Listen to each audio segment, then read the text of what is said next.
Hello all, I am Kyatramani and welcome to my channel.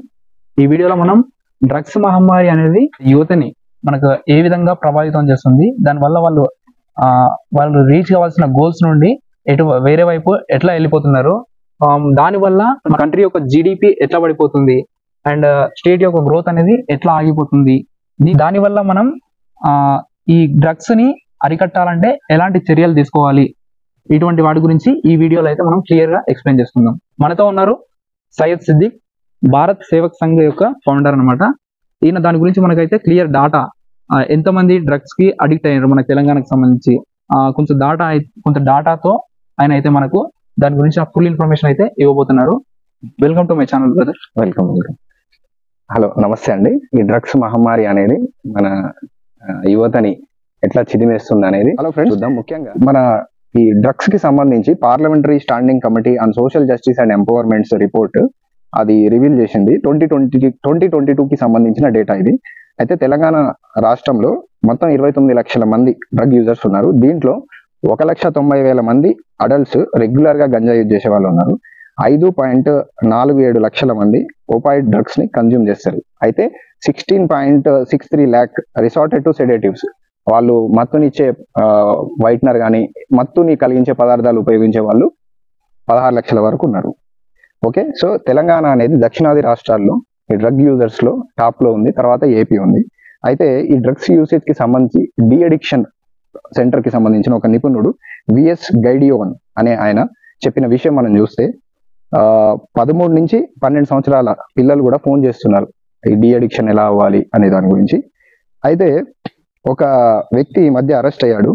అతని పేరు కల్విన్ మస్కరెన్హాస్.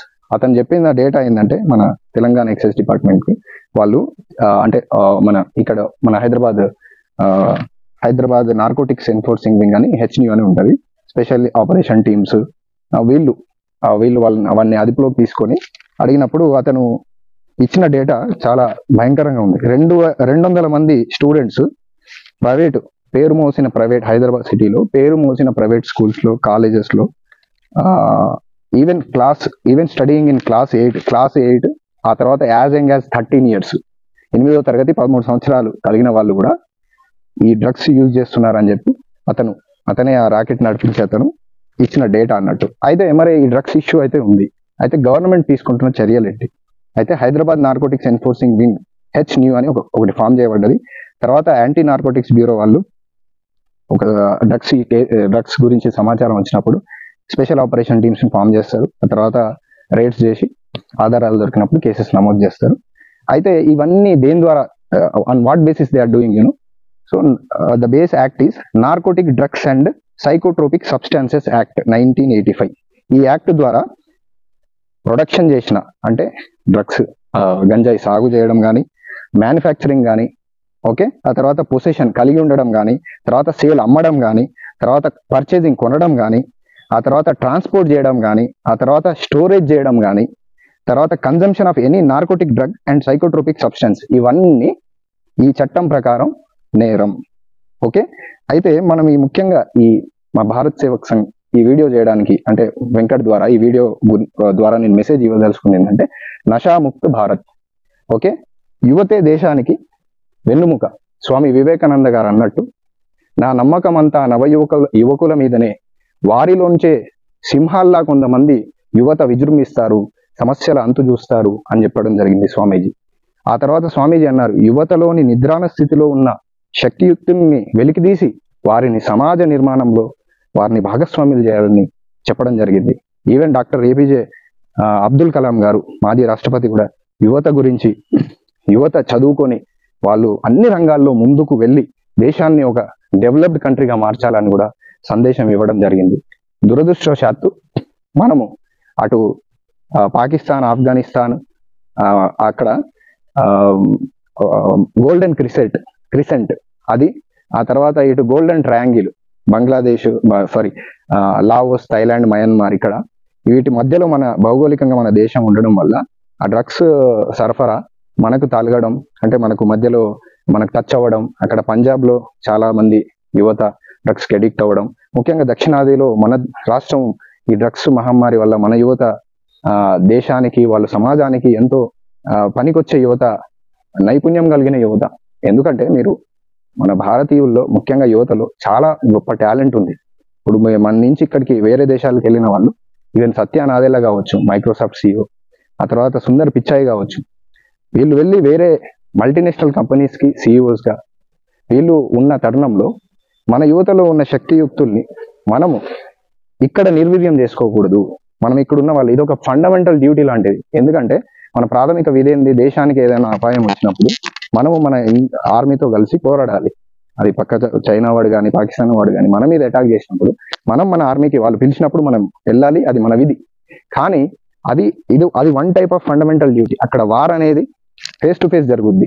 ఇది వారు అనేది దేశ యువత మీద జరుగుతుంది. అది తెలియని ఒక కుట్రలాగా జరుగుతుంది. ఏంటంటే యువతని భౌతికంగా, మానసికంగా అన్ని విధాల వాడు ఆర్థికంగా ఎదగకుండా డ్రగ్స్కి ఎడిక్ట్ అయిన వాళ్ళు మీరు చూడండి, ఫ్యామిలీ రిలేషన్స్ వాళ్ళవి చూడండి, అంత మంచిగా ఉండవు. ఫ్రెండ్స్తో, రిలేటివ్స్తో కానీ అంత మంచిగా వాళ్ళు ఉండరు. బిహేవియర్, వాళ్ళ స్లీపింగ్ మీరు టైం టేబుల్ చూసినా కూడా, వాళ్ళ హెల్త్ చూసినా కూడా, వాళ్ళు తీసుకునే ఫుడ్, న్యూట్రిషియస్ ఫుడ్ చూసినా కూడా, అవన్నీ ఆ సైకిల్ అంతా కంప్లీట్లీ డిఫరెంట్గా నడుస్తుంది. వాళ్ళు ఇలా వాటికి ఎడిక్ట్ అయ్యి చివరికి వాళ్ళు ప్రాణాలు కోల్పోతారు. చాలామంది ఈ మధ్య మన ఒక ఇంజనీరింగ్ కాలేజ్కి సంబంధించిన విద్యార్థి చనిపోవడం జరిగింది. అతని పేరు I unable to recall his name. Eenadu first పేపర్లో ఇచ్చారు, అతన్ని నేను సోషల్ మీడియాలో వేశాను. ఆ విద్యార్థి బతుకుంటే అతను తన టాలెంట్ని మన దేశ GDPలో ఎకనామీలో అతని పాత్ర, సాఫ్ట్వేర్ కంపెనీ పెట్టవచ్చు, ఇంకోటి అవ్వచ్చు, కొందరికి ఉపాధి కలిగించవచ్చు. మన దేశ GDPకి ఇది చాలా నష్టం. యువత అనే వాళ్ళు చాలా ఇనుప నరాలు ఉక్కు కండరాలు అన్నారు స్వామీజీ వివేకానంద గారు. మరి ఆ ఇనుప నరాలు ఉక్కు కండరాల మీద ఈరోజు దాడి జరుగుతుంది. ఇది నా ఒక్కడి విధి కాదు, ఇది మా భారత్ సేవక్ సంఘ్ విధి కాదు, ప్రతి ఒక్కరి విధి ఇది. కుటుంబంలో ఉన్న పెద్దల దగ్గర నుంచి ప్రొఫెసర్లు కానీ, సైంటిస్టులు కానీ, లాయర్లు కానీ, ఆ తర్వాత వివిధ డిపార్ట్మెంట్లో ఉన్న ప్రభుత్వ ఉద్యోగులు కానీ, ప్రైవేట్ ఉద్యోగులు కానీ, ప్రతి ఒక్కరు, వ్యవసాయం చేసే రైతులు కావచ్చు, ప్రతి ఒక్కరు, మనకు తెలిసిన వాళ్ళు, ఈ మహమ్మారికి ఎడిక్ట్ అయి ఉన్న వాళ్ళు ఎవరైనా తెలిస్తే మనం వాళ్ళకు నచ్చజెప్పాలి, కౌన్సిలింగ్ ఇప్పియాలి, చెప్పాలి. వాళ్ళని ఈ మహమ్మారి నుంచి, అంటే డ్రగ్స్ యూసేజ్ అనే మహమ్మారి నుంచి మనం వాళ్ళని దూరం చేసుకొని మన దేశ యువతని కాపాడుకోవాలి. ఇది మన ఫండమెంటల్ డ్యూటీ. దీన్ని మనం చేసుకోకపోతే మన యువతను కుంగి కుషించిపోయి, ఆ తర్వాత వాళ్ళు చాలా వాళ్ళ పర్సనల్ లైఫ్, తర్వాత వాళ్ళు కంట్రీకి ఉపయోగపడే వాళ్ళ ఏదైతే మంచి బాట ఉందో, ఆ దేశానికి ఉపయోగపడే ఏదైతే ఆ మంచి బాట ఉందో దాన్ని మిస్ అవుతారని. ఇది అందుకే దీని వెనకాల, ఈ వీడియో వెనకాల ఉద్దేశం అదే. మేమేదో, నేను కానీ, వెంకట్ కానీ, మిత్రులు మల్లికార్జున్ కానీ, మేమేదో చెప్పగానే అందరూ ఈ వీడియో చూసిన వాళ్ళు కానీ ఏమంటే డ్రగ్స్ వదిలేస్తారా అంటే అది కాదు. ఇది మా బాధ్యతగా మేము చెప్తున్నాము, చాలా మందికి చెప్పడం జరిగింది. మేము ఈ వీడియో ద్వారా కూడా చెప్పదలుచుకున్నది ఏంటంటే ఈ మహమ్మారికి దూరంగా ఉండండి. నేను ఒక ఎగ్జాంపుల్ ఇచ్చి ముగిస్తాను. 2వ ప్రపంచ యుద్ధంలో ఫ్రాన్స్ ఓడిపోయింది.